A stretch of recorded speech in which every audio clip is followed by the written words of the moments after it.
Long Island once shimmered with palatial estates that rivaled European palaces. Rolling hills, lush forests, and sweeping waterfront views drew America's wealthiest families to build from tip to tip of the 118-mile Long Island.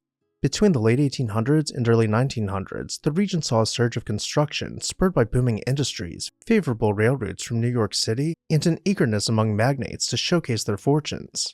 Where lavish soirees and glittering ballrooms once stood, subdivisions and suburban streets now fill the landscape. Hi everyone, Ken here. In this journey, we'll step back to that golden era and tour 9 extraordinary mansions in detail. Feel free to leave comments as we go through each, and without further ado, let's uncover what they were like and how they vanished in a special episode of This House. Before wealthy heirs and captains of industry converged here, much of Long Island was agricultural land dotted with modest farmhouses. As New York City's population exploded after the Civil War, the newly built Long Island Railroad line shortened travel times, making the picturesque coastline a prime getaway. The Industrial Revolution minted new millionaires who sought sprawling retreats near to, but not inside of, Manhattan. By the early 1900s, families like the Morgans, Vanderbilts, and Guggenheims had transformed parts of Long Island into a playground for the ultra-wealthy. Architects from McKim, Meudon, White to C.K.G. Gilbert found themselves commissioned to build dream residences on thousand-acre lots with panoramic water views. Vast fortunes built these estates in styles ranging from the French Renaissance to Beaux-Arts to Tudor Revival. Though each mansion was unique, they shared an affinity for imposing facades, impeccable gardens, and endless staff. Yet in a few short decades, they all vanished. Let's start our tour of these lost Gilded Age mansions with Captain de Lamar's Pembroke and Glen Cove. Joseph Raphael de Lamar's life reads like an adventure novel. Born to a prominent family in Amsterdam, he lost his father at age 4 and later ran away to sea. He made his first fortune as a pirate, diving for Civil War shipwrecks, traveling rivers in Africa to loot villages with cannons on his boat, and most substantially, he struck it big in mining out west, amassing a fortune. And by the 1910s, de Lamar had transformed from an orphan stowaway and had become one of America's wealthiest men. He purchased 47 acres on New York's Gold Coast in Glen Cove and hired leading architect C.K.G. Gilbert to design for him not only a dream house, but an American palace. Coming in at 60,000 square feet when it was completed in 1916, it was one of the largest homes to have ever been built in the United States. To begin exploring this colossal estate, we will pull through the front gate and begin making our way up the drive. Winding about the property, every inch of it has been professionally landscaped with hundreds of species of flowering plants maintained by dozens of full-time gardeners. The Beaux-Arts style mansion was clad in limestone and complemented by rows of ornate balustrade. No surface of the mansion known as Pembroke was left untouched by the masterful hands of stonemasons and artists. Furthermore, not only were the grounds spectacular, but the earth was rammed to form terraces, pushing the mansion upwards to tower over Glen Cove as its crown jewel of architectural splendor. Even if you were to bypass the drive and arrive by boat, the long, horizontal frieze between the first and second floor mirrored the parallel shore below. Let's dock our boat on the pier and begin traveling towards the front door from the water. As a carriage arrives to pick us up, we will first travel past the bathing pavilion. Then we can wind around the Japanese gardens, seeing only the 70-foot private water tower breaking our immersion. Finally, we arrive at the sunken garden, the only thing now between us and the house. As we continue forward, butterflies flutter about the lilacs and rose bushes planted and pruned to be perfectly symmetrical from the garden path. Let's now pass below the veranda and begin making our way inside, moving through the vestibule to arrive in the stair hall. Entering the mansion, we find that it is every bit as grand inside as it is outside, with the limestone-clad stair hall welcoming us inside. Directly ahead, and continuing in opulence, the living hall acts as the grand reception room, where we will wait for our host to be announced. In the meantime, we can begin looking around, peering into other rooms in anticipation of what comes next. The dining room erupts with an assemblage of culture, with wall murals spanning between a gilded cornice and salvaged European wall panels. The space is further decorated with antiques, spanning centuries and regions apart, all anchored above an antique Persian rug. To the other end of the living hall, the den is staged with overstuffed furniture, providing a comfortable place for de Lamar to carry on long conversations over cigars. From here, the formal elements of the home begin to relax as we enter the billiards room and realize that one of the largest and most expensive homes in America was designed primarily for relaxing with a small group of friends. Not only does the house contain a billiards room, but there is an entire indoor tennis court concealed behind its facade. But perhaps the most spectacular space lies at the end of the long corridor. Wrapped in columns with floor-to-ceiling windows, the adjoining tropical house was the showstopper of the estate. This entire wing of the house was designed as an indoor tropical oasis, going far beyond a conventional greenhouse to include a circular indoor swimming pool. And in the very center, you could cross a bridge and enjoy the humid air from a pagoda seemingly floating on the water. De Lamar's private water park made headlines in various architectural publications at the time, causing a cascade of similar rooms to be built for other super wealthy individuals. Not even 2 years after Pembroke had been finished, de Lamar suddenly and fatally contracted pneumonia, leaving his mansion to his daughter Alice in 1918. Pembroke was then placed up for sale and purchased by film magnate and founder of MGM, Marcus Lowe, who enjoyed the mansion until his passing in 1927. The estate was passed down to his son, who decided to demolish the mansion in 1968 before marketing the land to developers. Today, a neighborhood with 46 houses occupies the site, along with the Legend Yacht and Beach Club. If Pembroke would not have been torn down, it would still be one of the largest homes in the US, coming in at 26th place. But Pembroke wasn't the only colossal estate in Glen Cove. There was also Henry P. Davison's Peacock Point, just a short yacht's ride away. Henry P. Davison rose from modest beginnings in Pennsylvania to become a senior partner at J.P. Morgan. Unable to afford college, he moved to Bridgeport, Connecticut in search of opportunity.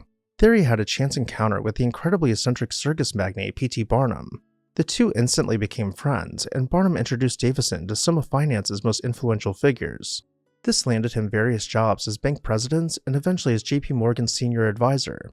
Though most notably, Davison is remembered for a meeting he attended on Jekyll Island in 1910 that laid out the framework for the Federal Reserve. It goes without saying that he made a ton of money along the way.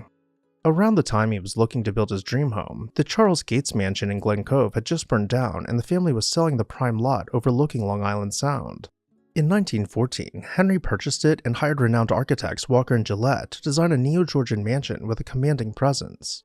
He then hired the Olmsted brothers to create a park-like setting to surround his mansion. After 2 long years of construction, Henry's estate, known as Peacock Point, was completed. The red brick house was dressed in classical elements with ornate balustrade and pediments decorating each level.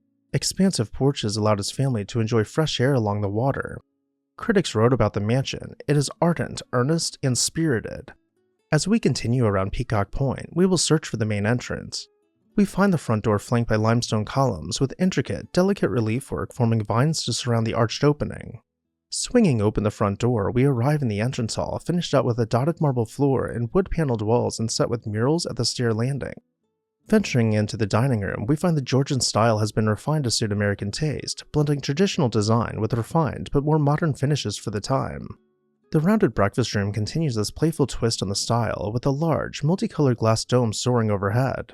Continuing into the sitting room, and despite its large size, we find that it is arranged to be a comfortable retreat, and though it boasts expensive artwork and furniture, it is meant to feel homey and not ostentatious. The library continues this trend of livable spaces with comfortable sofas, large windows, and plenty of lamps. Henry enjoyed his time at Peacock Point for the rest of his life, giving back to the world by raising $4 million for the Red Cross during World War I. Unfortunately, the rest of his time was only 6 years, and he passed away while having a brain tumor removed at the age of 55 in 1922.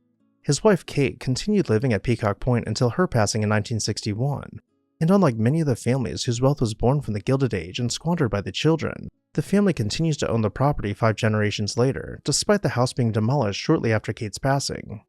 Now, Glen Cove wasn't the only area of Long Island to know some truly incredible mansions. Next, we'll travel over to Laddingtown to uncover William D. Guthrie's Meudon. William D. Guthrie was a prominent attorney who championed landmark cases before the U.S. Supreme Court, including tax law and railroad mergers, and representing clients like the Rockefellers made him exceedingly wealthy. Guthrie reportedly purchased over 60 modest homes on Long Island and promptly had them demolished to clear the way for his planned palatial residence. He hired esteemed architect C.P.H. Gilbert to design for him an imposing Beaux-Arts-style mansion to bridge the natural landscape. As the dense forests were cleared on the property, 2 small hills were discovered, inspiring the architect to design a house to connect each summit with separate wings of the mansion. In doing so, this left a valley extending from the rear which was recreated and terraced with hedge-lined gardens stepping down towards a fountain. Before we head back up to the main house, let's venture further into the gardens. As we wind about, we find terraces lined by stone balustrade offering sweeping views of the water. At the shore, we find the beach pavilion where we can imagine Guthrie boarding his yachts. And if the estate was not yet impressive enough, we'll find the stables, which were claimed to be the largest on Long Island, and certainly the largest in Laddingtown around the turn of the century. With dozens of outbuildings strategically hidden out of sight, we could spend all day exploring them, but we'll end our tour of the grounds with the greenhouse. Let's make our way back towards the front of the house to find the main entrance. We'll begin our tour by venturing into the entrance hall, clad in wood paneling with the scent of fresh flowers permeating the air and the gentle sound of water trickling in the marble fountain. To one side we find the dining room, continuing these same finishes, though taking on a more Gothic appearance as is most noticeable on the fireplace around. We'll then pass through double doors, flanked on each side by antique European tapestries, to enter the library. Here we find one of the most unique plaster ceilings we have ever seen on this channel, suspending electric shadow lamps where the ceiling's geometry intersects with itself. The library was mostly just for show, as Guthrie could be found working in a study, perhaps drafting his well-known Magna Carta and other addresses. He continued to live in his palatial mansion for the rest of his life, passing away here in 1935. His will granted his wife lifelong tenancy, but before her passing, she sold the estate and its contents in 1956. In that same year, the mansion was demolished and the grounds were subdivided by a developer who built custom homes in its place.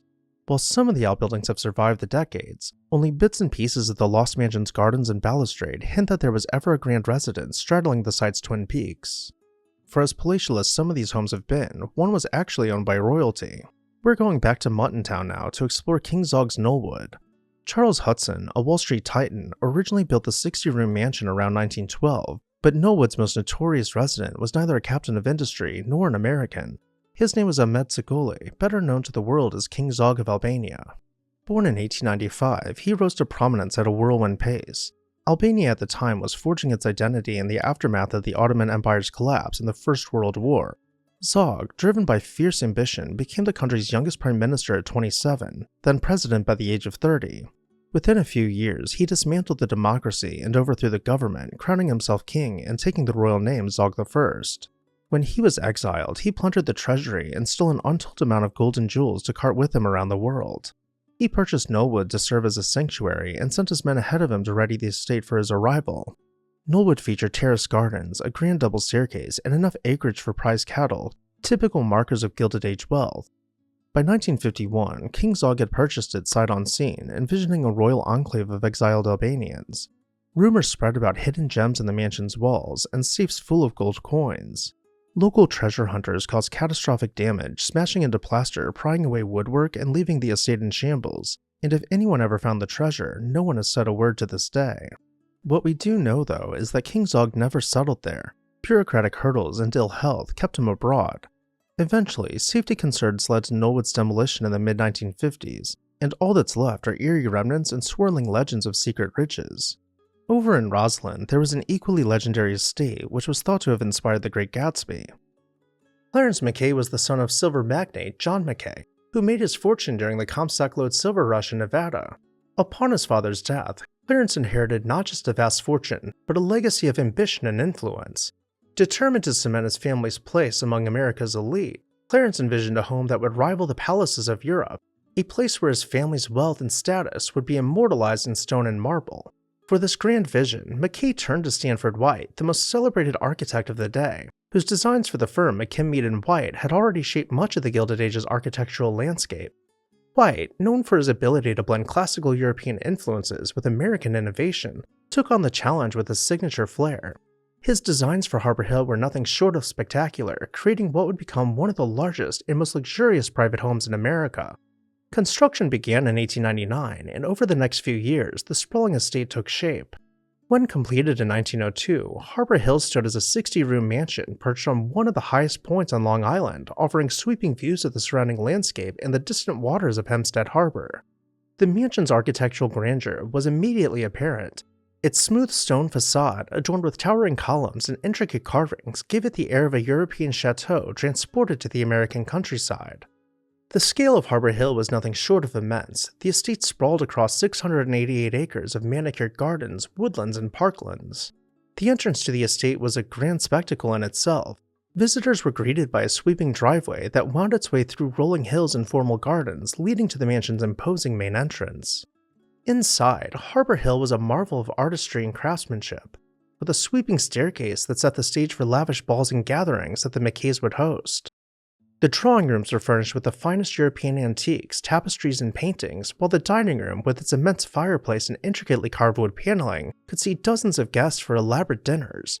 Every room in the house was designed to impress, from the private family quarters to the ornate guest suites that hosted royalty, business magnates, and the upper echelons of society. One of the most remarkable aspects of Harbor Hill was its attention to both luxury and innovation. The mansion was equipped with the most modern conveniences of the time, including electric lighting, telephones, and an advanced heating system. Mackay, whose fortune came in part from the telegraph and telecommunications industry, ensured that his home was a model of cutting-edge technology, a blend of old-world elegance and modern efficiency. The estate's grounds were equally impressive, designed by landscape architect Guy Lau. The gardens featured formal terraces, marble fountains, reflecting pools, and expansive lawns. Beyond the formal gardens, the estate extended into parklands and woodlands, complete with stables, greenhouses, and a dairy farm. Harbor Hill was not just a home, it was a self-sustaining world where the Mackays could indulge in their passions. Harbor Hill quickly became one of the premier social destinations on Long Island. Clarence Mackay and his wife Catherine were central figures in the social scene of New York's elite. Catherine, a renowned beauty and suffragist, brought both charm and intellect to the grand parties and gatherings held at Harbor Hill. The Mackays hosted lavish soirees, dinners, and garden parties, with guests including some of the most influential figures of the time. One of the most famous visitors to Harbor Hill was the Prince of Wales, later King Edward VIII, who stayed at the mansion during a trip to America. The estate became synonymous with high society and culture, a place where business, art, and politics converge under the roof of one of America's grandest homes. Despite its grandeur and its place at the center of high society, Harbor Hill's fate was tied to the fortunes of its owners, and to the broader societal shifts that would come to define the early 20th century.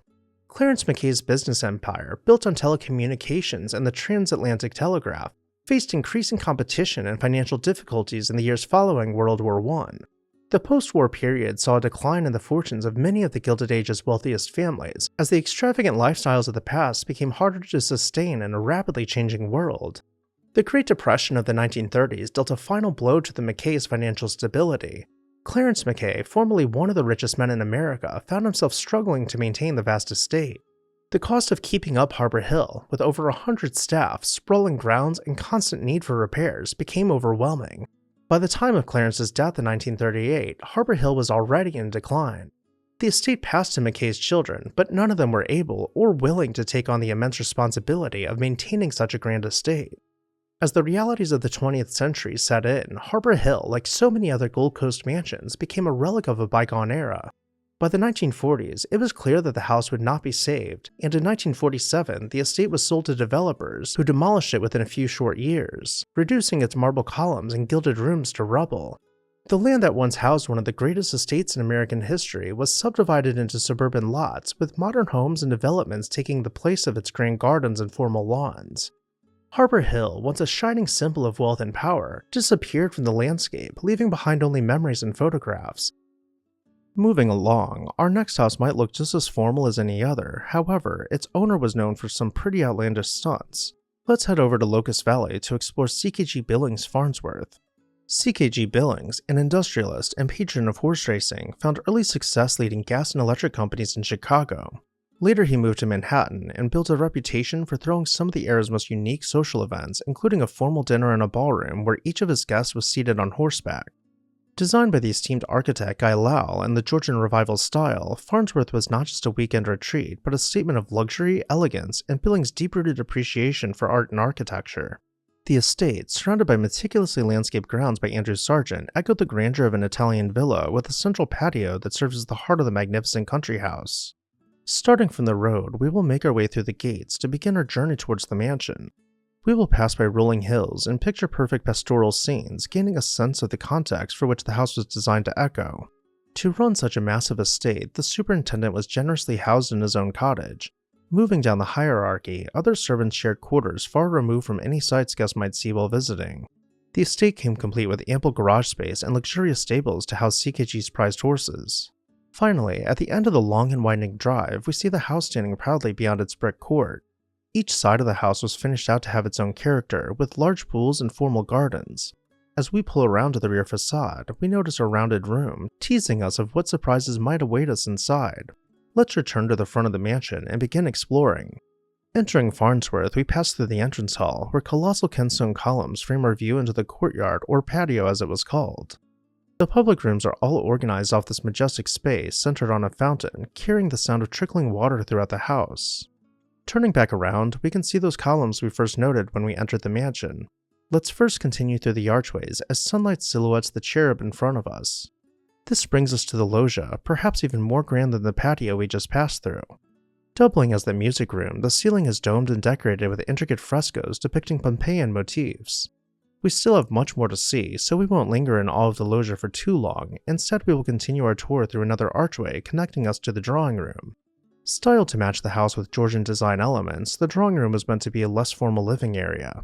Though with twin fireplaces at each end of the barrel-vaulted room, it still maintained a quiet dignity.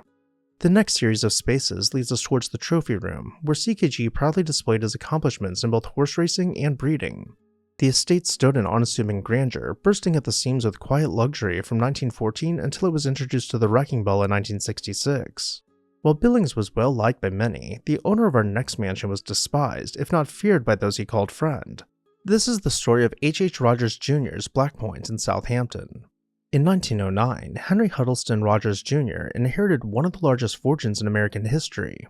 His father had spent his entire adult life building an empire from the ground up, starting with a simple oil field to building refineries and railroads before finally merging with John D. Rockefeller to become Standard Oil.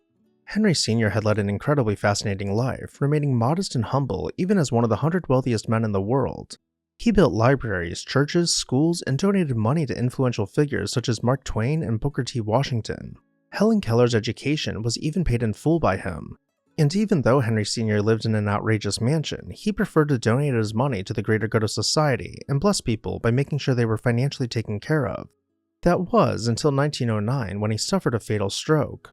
His son, Henry Jr., inherited the modern equivalent of nearly $1.4 billion, but he would have to wait to spend it. Henry Jr. had joined the New York National Guard previously, unaware of the scope of his father's wealth. Just as his time serving was coming to an end, World War I broke out.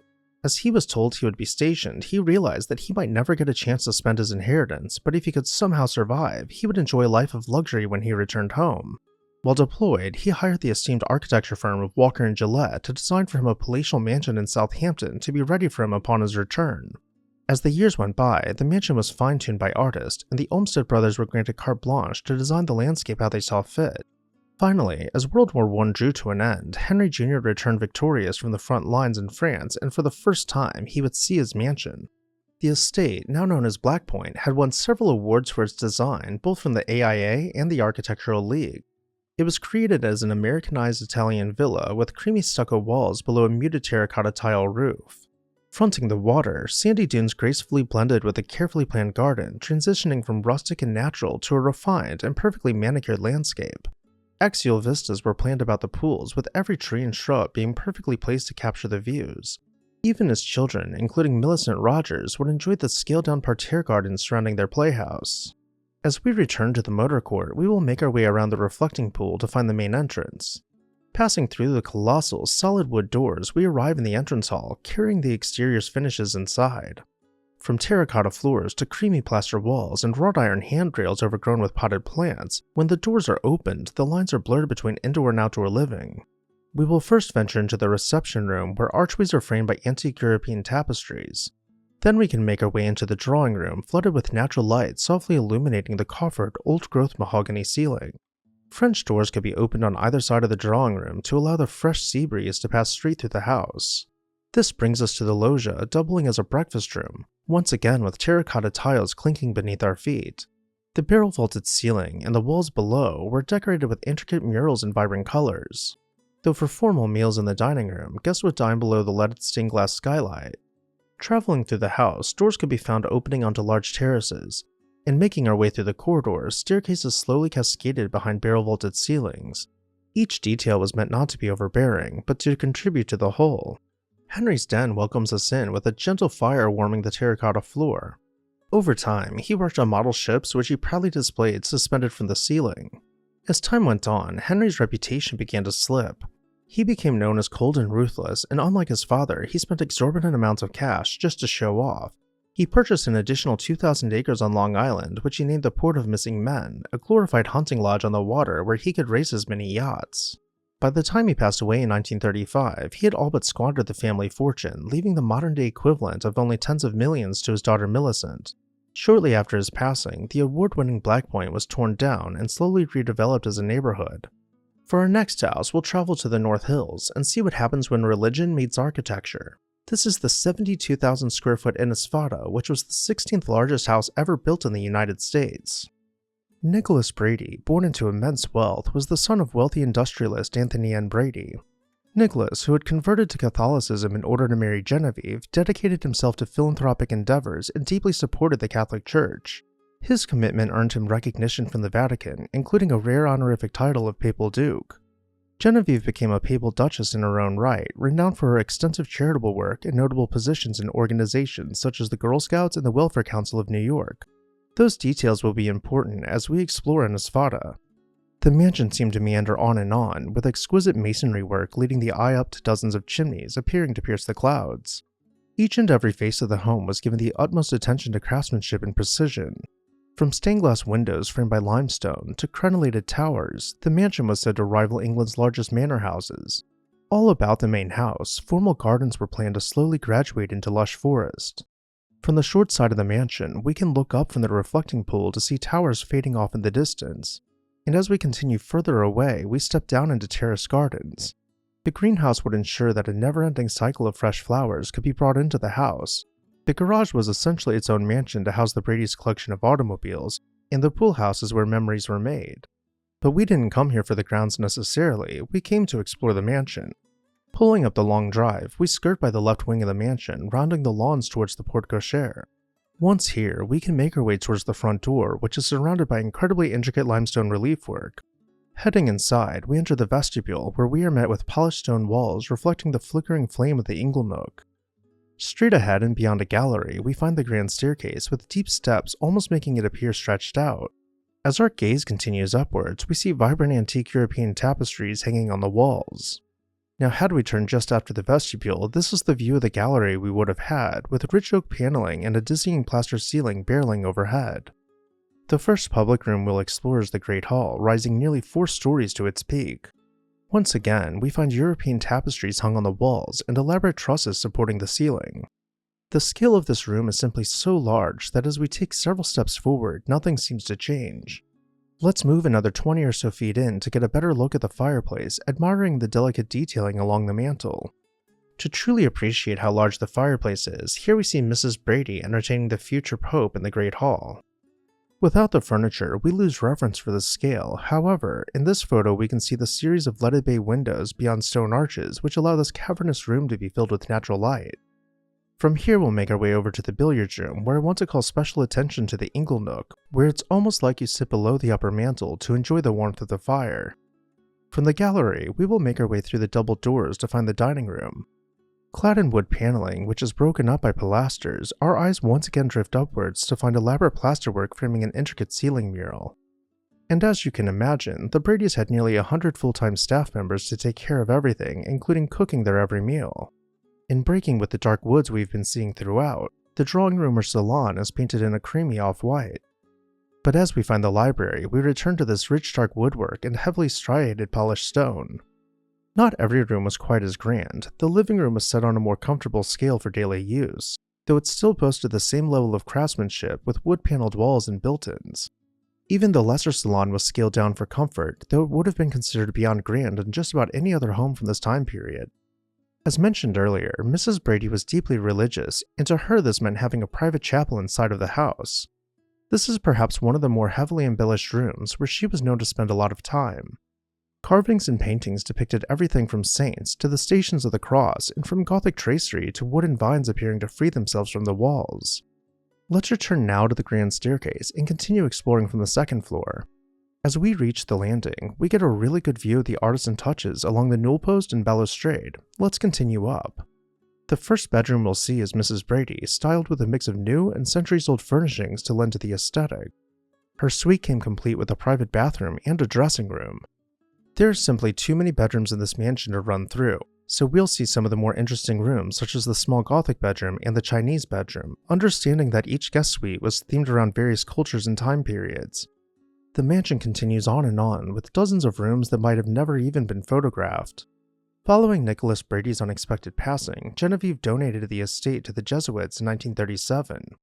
The mansion, with its intricate woodwork and vast chapel dedicated to St. Genevieve, initially served as a seminary and later, starting in 1963, became the St. Ignatius Retreat House. Almost no changes were made to the mansion other than changing out the furnishings to be more conducive to a religious retreat center. These color photos we are seeing were taken by the late John Foreman of Big Old Houses, showing just how spectacular the house appeared more recently. However, financial considerations led the Jesuits to sell Inisfada in 2013. After intense local efforts to preserve the mansion failed, the property was sold for development and demolition began in December of 2013. Today, the once magnificent estate is replaced by modern homes, marking the loss of one of Long Island's architectural treasures. And last, but certainly not least, we'll take a look at a Vanderbilt estate in Sands Point, known as Beacon Towers. Built for Alva Belmont, formerly Alva Vanderbilt, Beacon Towers later caught the eye of newspaper magnate William Randolph Hearst, who briefly owned it but rarely used it. Completed around 1917, Beacon Towers combined French Gothic and Moorish elements that rose above the cliffs of Sands Point like a fairy tale fortress. Tall turrets, battlements, and twisting chimneys lent it a distinctive, almost theatrical outline. Inside, high-ceiling salons were juxtaposed with narrow corridors and hidden nooks, reflecting Alva's fondness for European castles. After her passing, Hearst took possession but let the property languish. By the late 1940s, most of Beacon Towers was razed due to rising taxes, new zoning, and a shift in how the wealthy lived. Only fragments of its foundation remain today, leaving behind tantalizing ghostly outlines of a once glorious structure. From sagging fortunes to soaring property taxes, from the cost of full-time staff to the simple passage of time, these mansions, along with many others, faced pressures that led to their downfall. Many families sold off land in the wake of the Great Depression, and smaller inheritors often found themselves unable to maintain these colossal homes, especially when modern taste favored streamlined living. Developers saw more value in subdividing the acreage for multiple houses, hastening the end of the Gilded Age dream on Long Island.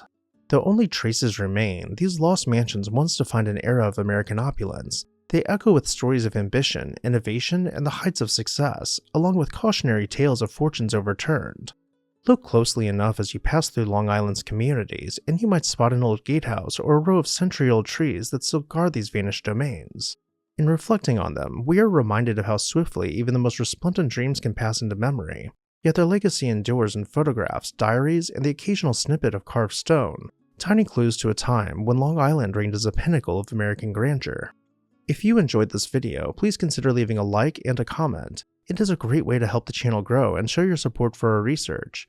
You can also subscribe to this house for free and get notifications when we release new videos. As always, thank you all for watching, and I'll see you next time on This House.